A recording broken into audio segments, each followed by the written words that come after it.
Well, good afternoon, everyone, and welcome back to our 2:30 update.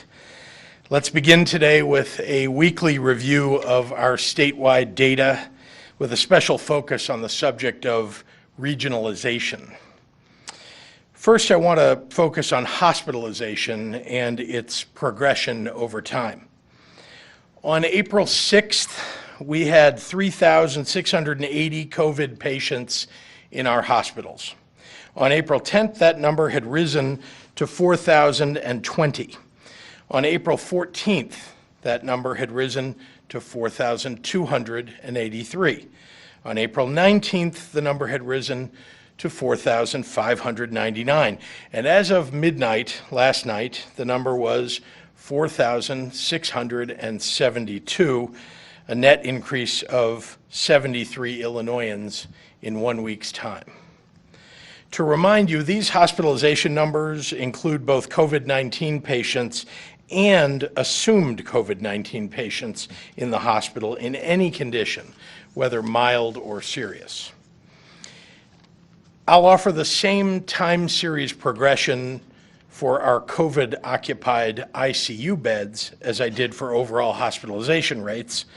Remember, our institutions have worked to expand their bed capacity, which is why our overall bed numbers and ICU bed capacity have increased. On April 6th, COVID patients occupied 43% of our 2,700 ICU beds in Illinois. On April 10th, it was 40% of 2,900 ICU beds. On April 14th, 40% of 3,000 ICU beds. And on April 19th, 40% of 3,100 ICU beds. And as of midnight last night, 34% of 3,600 ICU beds. We also keep an eye trained on the number of Illinoisans with COVID-19 who are on ventilators, even as our medical professionals work to innovate ways to help patients avoid this very difficult, though potentially life-saving measure. Of the 4,672 Illinoisans in the hospital, 763 are on ventilators. That means 23% of our total ventilator inventory is currently in use by COVID-19 patients, the same ratio as it was on April 19th, 1 week ago. That's following a downward trend from 29% on April 6th, then 27% on April 10th, then 25% on April 14th. I want to stop and take a moment now to address those who think that coronavirus is just a Chicago or a Cook County problem, and that downstate Illinois is immune or doesn't need restrictions. Folks, that's just not how this virus operates. COVID-19 knows no county or regional boundaries.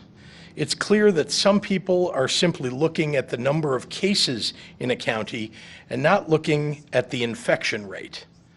Of the top 5 counties by infection rate, 2 of them are downstate. In order, that's Cook County, Jasper, Lake, Will, and Randolph. Even more troubling, COVID-19 has played a role in the deaths of Illinoisans in 42 of our counties around the state, with the top 2 rates of death per capita being in Jasper County and Monroe counties.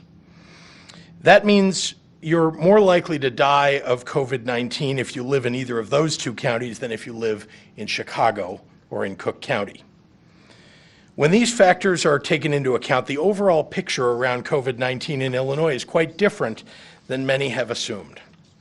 Yes, in terms of total case numbers and total lives lost, Cook and the Collar counties constitute the largest segment of COVID-19's known presence in Illinois. That's indisputable. But it would be doing a massive disservice to our downstate residents if we governed only by raw numbers. No matter where you live, I want you to be healthy and safe. And following the advice of the scientists and experts is what has kept people in every region of our state alive.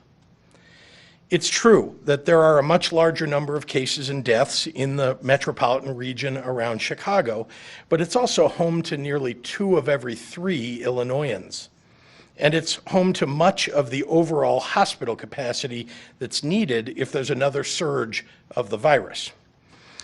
It's also true that there are areas of the state that have lower infection rates, and I've already begun opening those areas up more, with allowance for more elective surgeries and recreational activity there than in other regions.